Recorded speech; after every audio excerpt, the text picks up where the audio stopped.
Hello, and welcome to the One Question Leadership Podcast. This is Marcus Sedberry. I'm so thankful for the transformational experience of the NCAA Dr. Charles Whitcomb Leadership Institute. The program was one of the most challenging and rewarding leadership experiences I've ever been a part of. It gave me hands-on strategic planning and career mapping experience. It challenged me to grow personally and equipped me with tangible skills for my professional career. But most of all, it gave me a family of industry experts with shared experiences that I can lean on at any time. Always remember, be loved and be you. Enjoy the episode.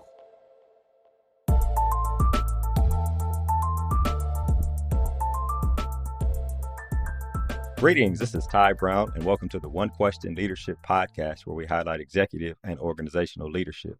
Be sure to follow us on Twitter and Instagram at OneQ Leadership. Our guest today is Timothy Wise. Tim is the Senior Associate Athletics Director for Facilities, Events, and Revenue at Notre Dame. Greetings, Tim. Thanks for joining us. Thanks, Ty. Thanks for having me, and I'm excited to be here. Yes, sir. Now, you spent time at Miami, Wisconsin, and I think your time also overlapped with me when I was a player at Michigan State back in the days, and of course, a couple other stops in there, but you have over 26 years of experience. So that's a wealth of kind of experience and knowledge and credibility in the industry. Yeah, it is. Thank you for that. Yeah, as they say, I've been around the block a few times, and I'm proud of my career and really the diversity and the background of the places and the experiences that I've done over the course of my 25 plus years in the industry. So I'm just excited to share my knowledge and my expertise and the things that I do day in and day out. Right, which is a lot, right? You also serve on the board of directors at MOA, the Minority Opportunities and Athletics Association. So we'll touch on that a little bit. What I want to start with is really your responsibilities there at Notre Dame and how they enhance the athletics department. Because you talk about facilities and events with looking at your background, they kind of overlap in terms of facilities, events, but then there's also this revenue aspect. So tell us a little bit about your role there at Notre Dame. Sure. Thanks. A good question. As you can see, I have a long title. However, behind that title, there's lots of responsibilities. And really, facilities, that's the day-to-day maintenance and upkeep of all of our facility infrastructure, housekeeping, operations, things of that nature. And then also the big piece that keeps me very busy is capital projects and renewals. So anytime that we build a new building or we renovate a building, all of those things, I'm involved with that from that perspective. And then the event management and game management is really the sports operations and working with the conference offices, league offices, working with visiting teams, officials, a lot of the behind the scenes stuff that you don't really see, table crew, video scoreboard operators, trainers, all of those type people that help make our games function appropriately. So I manage and oversee all of that. And then the revenue piece comes into play, obviously, when you have a facility infrastructure, particularly as big as we do here at Notre Dame or at several of the other places that I've been. We can put on concerts, we can put on special events, we can put on shows from that perspective. But then also here at Notre Dame, we have 2 golf courses. So the 2 golf courses report up to me. And then also our Compton Family Ice Arena, which has a big youth hockey presence and a community presence. So that's where the revenue generation comes in from. How do we get additional resources from the use and the rental of our facilities, then the 2 golf courses, and then the Compton Family Ice Arena. Oh, that's interesting. Are you the person trying to find other uses, or do they operate on their own and then they report to you to make sure everything is in line on how things should be? Yeah, good question. So it really depends on the facility and what we're trying to do. For the most part, within our main athletics complex is usually either myself or someone making an outreach to one of the facility managers and saying, hey, is your facility available to use? If so, then we'll start going through the rental agreement process. But then also we have a division on campus called UEE, which is the University Enterprises and Events. So we would work with them if we're looking to bring any type of major concert or large scale function to either like Notre Dame Stadium or the Joyce Center from that perspective. Oh, yeah. So last year we hosted Garth Brooks in the football stadium. So my staff, we would work with UEE to manage those type events. Man, that's huge. Is that seeing as that they have someone responsible for it, it's bigger than a blip on the revenue stream for the department. Is that a significant part of revenue? A, and then B, is that revenue like UEE, Garth Brooks, that's spread throughout the school. It's not just athletics revenue, right? Like, tell me about that type of breakdown. Yeah, no, that's a good question. Yes, it's a joint effort, so there's a combination. So to your point, you have UEE, you have campus, you have athletics. So there's more of that shared responsibility from that perspective. So it doesn't just all go to the athletics department from that perspective because you have several other units that are managing it. So we just kind of work in concert, and then we work out a funding model from that perspective. Yeah, that's super interesting. I do wonder along that line. I got a couple more questions on that line, on this line of your of your responsibility, which is interesting to me. How are you evaluated when you talk about facilities, events, and then you have this other revenue structure? Like, how do you, when you sit down, talk to the person you report to, or when the team that works with you is evaluated? Are we talking about how well an event went, how the how much revenue was brought in? I mean, like, what are the things that you're evaluated on, I guess? Sure, no, good question. Really, I'm evaluated on how we operate and how we function day in and day out Okay. versus how much money we potentially could bring in from that perspective. So it's how well do we maintain our facilities? How well do we work with our sports teams and our sports programs? How well do we work with our internal partners within athletics? And then how well do we work with our external partners on campus in terms of being able to function and operate on any given day from that perspective. So it's kind of a joint effort. It's really about being in the leadership chair. And, I manage our master planning for athletics, our strategic planning for our facilities group here, oversee the policies, procedures, those type things, supervise 6 direct reports to me. And then there's about 60 other people underneath me. So when you look at managing and evaluating staff, Hmm. budgets, all of those things. So it's kind of a joint effort of how I get evaluated. Yeah, that's interesting. Talking about leadership, and you probably can answer this relative to the entirety of you being in leadership positions. Is there someone, or do you hire someone, especially not being at Notre Dame really that long? Is there someone you lean on when thinking about making some decisions regarding strategy or strategic decisions? Obviously, you want to talk to athletic director and the people who make the final decisions. But are there people on your direct staff that you, I guess, are you the type that gets input from everybody, or is there like one main person, your number one, that you go to? Like, all right, look, here's what I'm thinking. Like, how have you structured that in your career? Yeah, good question. It really depends on what the subject matter is. Okay. And so, I have several people on the staff that I rely on and count on. Sunita Gates, she's fairly new with me, but she's my right hand director of operations. She really works with me and kind of overseeing and managing the day to day and then some of our scheduling issues. So, certainly, if it's something related to that, I'll go to her. We have an associate AD for facilities that deals with the day to day work of our facility staff. So if there's a question related to facilities or with a project, then I'll go to that person. And then we have an associate AD for game management, event management. So if it's something that's dealing specifically with the sports operations or with the league office, then I'll go to that person. So it really varies on who I go to.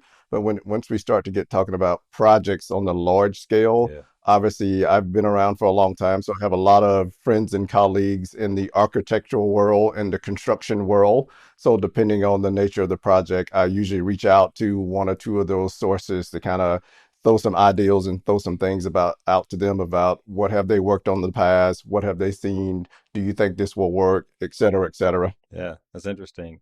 You mentioned earlier renewal, and my assumption when you said it was that means we are upgrading a facility. No, is that what renewal is? Correct. It is, in other words, deferred maintenance, but Okay. yes, it is updating our facilities. So, for example, if we need to replace the roof, Uh huh. if we need to replace the HVAC system, we need to replace the piping system, those things are considered renewals for the Oh, university. okay. Okay. So when you talk about adding a new locker room or something like that, that's probably a bigger scale. Like, I've always wondered how does a department decide when it's time to upgrade, when it's time to make something better. And it may have been something that was built in the last 10 to 15 years, but the arms race. So tell me about that Yeah. aspect in terms of conversation strategy. Yeah, I was going to reference the arms race because in this day and age, if you don't keep up, you're Yeah, going to get left behind. right. But then also just from a recruiting perspective, it just makes sense to ensure that you have the latest and the greatest in the first class facilities. But also just from a safety and a health and wellness perspective, you just want to make sure that you're providing a safe and welcoming environment for not only the student athletes and the sports teams, Mm-hmm. but also our visiting teams and then those fans and guests that come into our facility on any given event from that perspective. But really what we look at is you usually start with an athletics master plan. So you create that plan and where you bring in an outside architect firm to really go through an assessment of all of your facilities and kind of Okay. where they are and what's the condition they're in from that perspective. And you can get a good handle on what things you need to do or work on for the future. But then also you meet with your internal stakeholders. Obviously you start with your building managers and they're there each day. So they see and know what's going on in the facility and probably what needs to be worked on.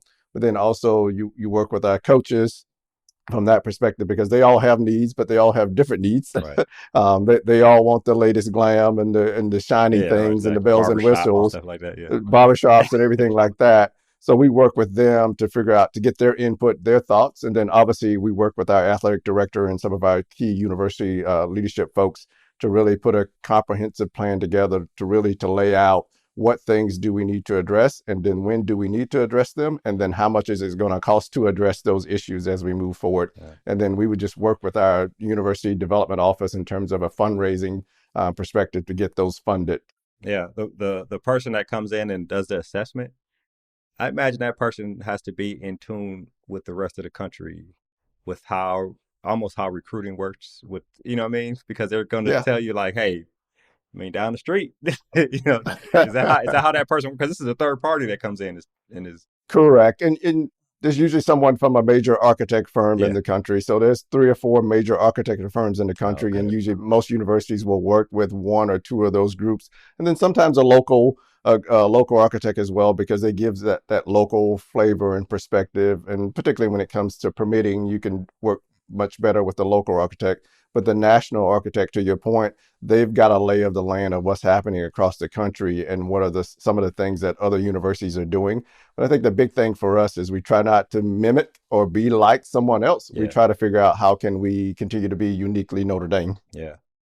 What's interesting to me is looking at your bio. You've done similar work, right? Obviously, picked up responsibilities, picked up leadership roles, but in terms of facilities like at Miami or Wisconsin, you bring in third parties to use the facilities. What I wonder about facilities and events across the country is there like a philosophy on facilities and events across the country or strategic planning for upgrading facilities, or is it like each campus does its own thing, or it's just everybody else is getting new so we got to get new, or is there in general philosophy that guides what you guys do? Yeah, no, I don't know that there's a philosophy across the country. It's more so it's that uniqueness and specialty to that particular campus or university. So because everybody's so different and everybody has a different funding model, Yeah. and then everybody has a different infrastructure in terms of how old their facilities are or how big they are or where they're located. So all those unique characteristics they go into play when you're trying to determine really what facilities should you upgrade or what should you do next. So to answer the question, yeah, everybody's different. Everybody's Everybody's unique. You take your own different perspective to what's going to work best for your particular campus situation. Yeah. So when you came over from Miami, it's like, so yeah, I have the experience and know how to make decisions in general, but I need to learn what we're doing here, how we think about things, what is our philosophy, and how we want to present ourselves in terms of our spaces on campus, I guess. Yeah, it's interesting. Yeah, absolutely. At Miami, we had 18 sports. Here at Notre Dame, we have 26 sports. Right. So that to itself lends itself that we have a different infrastructure that is a lot greater than what we had at Miami. So it takes a few more people, a few more relationships, a few more calls to kind of get things done versus when I was at the Yeah, University you of get it Miami. done. Yeah, which is interesting. I'll ask this last question relative to your work in facilities and events, capital projects, and then we'll move on. What are some items that people that they might not consider if they haven't had the experience you have, and they just have always had a person they lean on to advise them in the right direction and help them create a strategy? What are some things that they might may miss or they haven't considered or just think about in terms of maybe an AD or somebody who's a deputy who comes like from development or comes from a different background and has always had a person, but now they may have to tune into it. If that question makes sense to you. Yeah, it does. Absolutely, it does. I think the biggest thing for me is staffing, meaning the people. Mm-hmm. People are the heart of any successful facility. If you don't have a great building manager, housekeeping staff, security staff, maintenance staff, you will not have a successful facility. So you got to have the right people that work with you, that get the vision, they understand what you're trying to accomplish. And then I think you'll be much better off. Another big thing that I think we sometimes miss is that the operating budget for when we either build buildings, renovate buildings, or take over buildings, sometimes we forget that we got to have an operating and a maintenance budget in order for these facilities to function. Oh, yeah. And sometimes I think leadership, they don't have a great appreciation for what that means, but any true leader will obviously provide a thorough budget of what it would take to maintain the building, not only day to day, but then also from an event perspective, because you have your daily office workers and student athletes, but then you also have your sporting events that happen on any given night or weekend. So you've got to account for those type things. And then the other big piece is functionality versus the glam and the glitz. Yeah. Again, yeah, in this day and age with the arms races and everybody having the latest and the greatest renovations, and that's great. And coaches want the new shiny toys, bells and whistles, and that's great. But then they oftentimes forget about how does the facility function? How does it flow? Are the restrooms in the right location? Are the exit doors where they should be? Or meeting rooms, strategically placed around offices for people to get from point A to point B. I just think sometimes folks miss the functionality of a facility versus always looking at the glam and the glitz. So we just got to keep those things at the forefront of our mind. And then the last thing is really in any facility, you may have to value engineer some stuff out. They call it VE every now and then. Mm-hmm. And the first thing that always goes is storage and then things like AV and technical stuff. And so if you don't have good storage, you're not going to have a good facility. So make sure you keep the storage and you keep the technical things that help you be successful. Storage and value engineering must mean cut, right? That's got to go. That's got to cut. Go. That's right. Cut. That's hilarious. That's hilarious. Oh, one quick follow-up. If somebody's working at a place where the leadership may not understand about the maintenance budget and the operation budget, what do you suggest they do if that's a fight they have to fight, but you don't, it's hard to figure out how to do that, right? How do you handle something like that? Yeah, that's a good question. Obviously, you try to sit down with leadership and you walk them through the overall budget. You don't necessarily need to go to in the weeds or into the details. But I think you give them a big picture of what it would cost to operate. You can Google, you can go online, or you can get other firms to help you figure this out. But every facility has a square footage, and then you have an applied maintenance cost that you apply to each one of those square footage, and that gives you a big picture number of what it costs to maintain and operate a facility. So you try to have those conversations on a large scale level with your athletic director or your CFO from that perspective, so they get an example, understanding of it. But also the biggest way that I try to help people learn and understand is that just walk through the facility with me so you can see the infrastructure for yourself. You can see either that the carpet needs to be replaced, or that the light bulbs are gone bad, or that the HVAC system is not working. Mm-hmm. There's nothing like being in Miami and the HVAC goes out in August. Yeah, right. You learn quickly that, I need to replace the AC unit. So you try to do those things on a first-hand basis so they can actually see it, breathe it, eat it, and know it with you, so they get a better appreciation for it. Yeah, that's important. I want to ask you a little bit about your time with MOA. You're on the board, so my assumption is that means you've been involved with MOA for a long time. Diversity, equity, inclusion, belonging, those things are important to us. And somebody like you and me, people of color, that has been important for a long time. I'm glad the world seems like they're trying to catch up to it.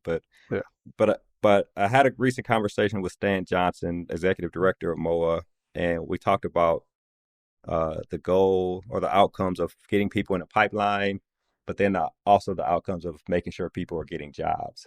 So I wonder, being on the board, just given some of your insight, and then based on your experience in the industry, some of your insight on those two type of outcomes with MOA. Yeah, no, those two outcomes are important and on very high for us. Hmm. And Stan does a good job of leading us and helping us, work with our, partners across the country, whether it's the NCAA or Lead One or some of those other organizations, to ensure that we're doing right by us Yeah. from a minority perspective. And so MOA does a great job with making sure that we represent underrepresented groups and ensuring that minorities have a voice. And particularly when it comes to jobs and retention, what we try to do is work with, again, some of those other ancillary groups to ensure that we have programming and that we have training, and that also that we have a voice to be able to share with those hiring managers to say that, hey, we have these qualified folks over here that can do the job if you want these names from us to be able to support you and your initiatives and what you're doing. So we're just a great resource to athletic directors, to presidents, to chancellors, to any other organization that really wants to do the work of, supporting underrepresented groups and helping more of us get to the chair.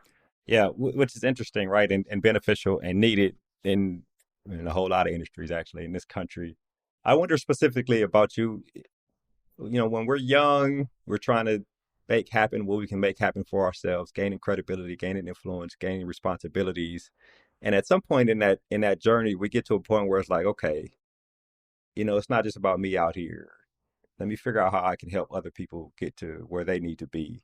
So I wonder when did that happen for you? When did you see that this was a thing that I actually can have some influence in terms of diversity, equity, inclusion, and belonging? Yeah, that happened for me probably about 20 years ago. I think 20 plus years ago, somewhere in there. I was at the University of Denver, and then the NCAA Leadership Institute. Well, back then it was called the NCAA Leadership Institute for Ethnic Minority Males. It was started just a year prior by the NCAA and the MOIC and that internal group there. But I applied to be a part of that program. I was a part of the second class. And during that time, I really started to develop the passion for DEI and really what does it mean to be an underrepresented person, particularly in the world of collegiate athletics. When you look around, and the majority of our student athletes are a minority, particularly when it comes to football and basketball, the major sports out there. So from during my time with the Leadership Institute, just developing a passion for helping others to get to where they want to get in their career, I really became about access and opportunity. How do we get access to programming, initiatives, training, funding, the things that others are getting that we were not able to get? And then how do we get the opportunity to be the chair, the AD, the deputy AD, or just have a seat at the table? So for me, again, I really look at it as access and opportunity, and how do we work together to create those things for us? Is that something that you've been tactically doing, I guess, over the past 20 years, like hiring the interns, hiring the people who are in your number two positions and that type of thing? Yes, absolutely. I can't say it was a running joke, but the thing at Miami was that I had the most diverse staff Hey, look, within you got athletics to make it happen, department. right? That's hilarious. I had the most diverse staff, and for me, it was just about making sure I had representation on my staff. I really wanted a uniquely different staff from that perspective. I had a female, white female, black female. I had a Hispanic, had a Latino, had a black male, had a gay male.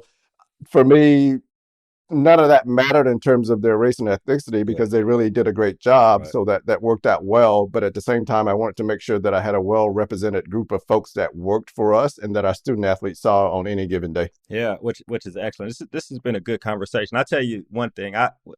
When I was deciding on reaching out to you, I asked a couple people, do they know you, and what they thought, and they were like, yeah, he's my go-to guy when you talk about facilities and capital projects and that kind of thing. And then another person was, yeah, and he's really involved in MOA, so you might want to ask those types of questions too. So I really appreciate you joining me on the One Question Leadership podcast. I appreciate your career, and I appreciate the things that you keep at the forefront and the information that you shared so far on this podcast.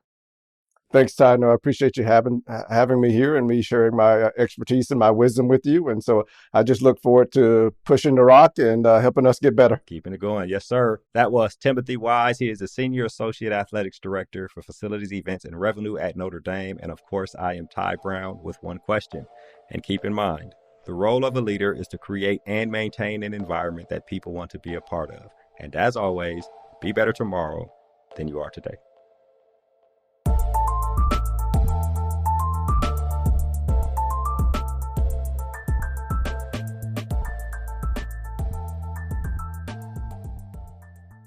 This episode of the One Question Leadership Podcast is produced by Spades Media Group, solving problems using creative leadership.